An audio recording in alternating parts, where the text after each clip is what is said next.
I recently, like a week ago, the Ugandan government actually terminated operations of the United Nations Human Rights Office in Uganda, and it caused a massive uproar. And, the first thing they did was to go to media and say, it's shameful that, that the Uganda wants to shut us down and kick us out, and we've helped to bring so much truth and all this stuff. They immediately activated their activists and their NGOs to go out on the streets and cry about what a great crime it was. And the reason I'm even bringing you this story, family, is because the New World Order is already in every country under the disguise of the United Nations. And, if you look at even just how the structure, forget conspiracy theories, if you just look at the structure of how the stations, literally, the United Nations is set up, they literally, in every single office across Africa, I don't even think they're in every single country across Europe, but in every office across Africa, yeah, literally the countries are their offices. So in every single office across Africa, there's a United Nations High Commission for Human Rights, there's a World Health Organization, sometimes there's the World Food Program, and sometimes they're all housed in the same thing. There's the population control, and they are literally in every country. And this is the hand of the New World Order. Because the way that the UN hiring structure works is that different countries across the world, the Australias, the divided states, the Canadas of this world, they're the biggest funders of the United Nations. And then different people are selected from all over the world to hold certain positions. And what has been found over time is that amongst these people, there's some intelligentsia, there's some CIAs, you know what I mean, those three-letter words, mask themselves sometimes as a UN High Commission for Human Rights in Kenya, for example, and they're out here behind the scenes. They're actually a spy for Mossad or whatever. And this is how there's so much destabilization and control of African countries has been done through these, these offices. And sometimes the office is just being used. It's not really the UN, but the UN has given them access to the people. And there's so much proof and research that has confirmed that a lot of these offices have been used to destabilize countries, to get rid of presidential candidates that were not in their favor, to kind of twist countries, to allow certain jibby jabs in, to allow certain agendas in that are against the people, to allow certain poisons in. And this is how they do it. So whenever one country, and this is how Babylon works, whenever one country tries to get free of this New World Order kind of control through the United Nations, they always cause such a massive uproar and create this crazy narrative. Actually, the story has kind of died down, but it said that the Ugandan government has declined to renew the mandate of the United Nations Human Rights Office in the country.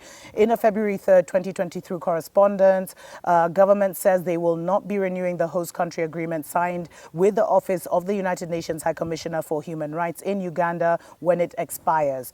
And I quote, "In that regard, given the strong government commitment to the promotion and protection of human rights, the prevailing peace throughout the country, coupled with strong national human rights institutions and a vibrant civil society with the capacity to monitor the promotion and protection of human rights throughout the country, the Ministry of Foreign Affairs wishes to convey government's decision not to renew the mandate of the organization, United Nations High Commission for Human Rights, a country office in Uganda beyond the current term." So they are tripping out. They're trying to kind of hold all these statements and try and say that them being kicked out of the country, not being kicked out, just like we don't want you in there anymore. And you see, it's so complicated because all these freaking contracts that our governments sign is what bind us to the beast system. It's what binds us to these beast agreements, family. And then when you break it, they have a fit. And you see, it's supposed to be that the country is sovereign and can now dictate, okay, I want the UN human rights here. Okay, I don't want them. Okay, I want the population people. Okay, us, we have our own population issues under control. I don't want them. But this is the stronghold, family. This is beyond the British government, the American government. Yeah, that's them, but this is them by proxy. This is how they contain Africa. It's through these so-called agencies. which are not there to help us in any way. They're there to ensure that we follow the okie doke, that we follow the status quo so that nothing changes, so that we can continue to be exploited.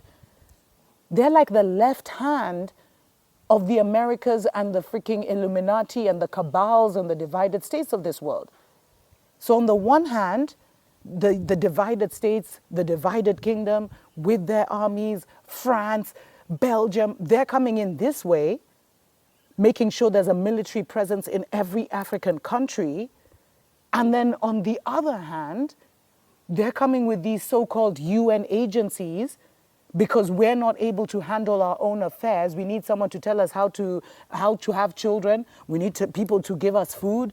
We need to tell people to tell us how to behave with one another. And all these agencies are run by Mzungus because they're the ones paying the bills. And so family, with this kind of stronghold, Africa is like this, under the beast system. And the only way to break out of this is not by trying to actually remove the UN, because then all these others will still be here controlling us. It's not by trying to, kick out France, because there's still these guys. It requires a total reformation, a total spiritual restoration, like an awakening beyond, so that we do this. You see, it even happened. We do this, family. And we lay them all flat on the ground. And that's what they've been fearing. That's what they've been trying to prevent, that moment when we will all come together